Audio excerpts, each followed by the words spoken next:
So Pixar's Elemental is on the way, and it's actually getting some of the worst reviews any Pixar film has ever had. Now, a little bit of context. I've been really excited about Pixar's Elemental for a couple of reasons. Number one, I think the trailers have looked great. Number two, they showed us like 15 minutes of it at this most recent CinemaCon, and I thought that looked fantastic. And most importantly, it's a Pixar film, right? And I've said for a lot of years that I don't just consider Pixar to be the best animation studio out there. I think they're the best studio out there, period. When you look at their consistency and their win-to-loss ratio, I would put their resume up against any studio out there. They're just really that good. And even if you just look at the last 5 films that they put out, right? The reactions and critical responses to them have been fantastic. Take a look at this. Onward, it's a film I really liked. 88%, Soul 95%, Luca 91%, Turning Red, which should have won the Academy Award for Best Animated Feature, by the way, 95%. And then they hit a bit of a stumbling block with Lightyear. Like, they showed us the first 20 minutes or so at last year's CinemaCon, and I thought it looked like it was going to be one of the best films of the year. But then I watched the rest of the film, and it ended up being a little bit disappointing, gets a 74%. Well, now we're at Elemental. Now, granted, only 10 reviews have been counted so far. Normally, when we look at Rotten Tomatoes critic ratings, we're looking at about 75 to 100 plus before we start talking about the ratings, right? But it's a lot of the big trades that are reviewing it, and even the ones that are liking it are saying some rather kind of lukewarm things about it. Let's go over and take a look at this. Isaac Feldberg from RogerEbert.com writes, replete with computer-generated inhabitants and generic modernist structures, its milieu feels more like concept art to be further detailed at some point in the animation process than a fully thought-through, lived-in environment. So he gave it a negative review. The South China Morning Post liked the film, but it's a little bit lukewarm. It's true that after all the lovely world building, the film flags in the middle section. But there are moments of true beauty in Elemental that will appeal to incurable romantics everywhere. So that's nice. The London Evening Standard didn't like the film. They said, for all of Elemental's many charms, this nonsensical film simply doesn't cut the mustard.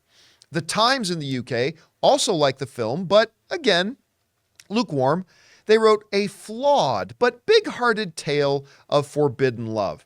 We go on to the Daily Telegraph, who liked it, but wrote, while unlikely to feature on many people's favorite Pixar list, Elemental brings with it the satisfying creak of a ship being righted. The Hollywood Reporter did not like the film. They wrote, the elements all fit perfectly into place, so much so that the creative flames are doused, and we're left without much of an impression. Ugh.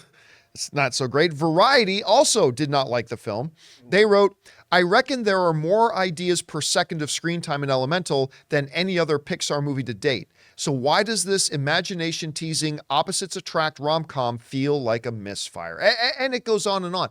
As of this recording, the Rotten Tomatoes rating is sitting at 59%, which, I mean, is not terrible unless you're Pixar. Pixar is used to getting much better responses from outlets like this, and it leaves me a little bit nervous now about the outcome of Elemental. I was hoping to see a bit of return to form to things like Turning Red, or things like The Incredibles, or Soul even, rather than maybe continuing a trend that we had from Lightyear. But again, it is still just 10 reviews that are in right now. This could go up, this could go down. Again, the part that makes me nervous is that a lot of these big trades, which traditionally really do like Pixar's offerings, are saying not such great things about it.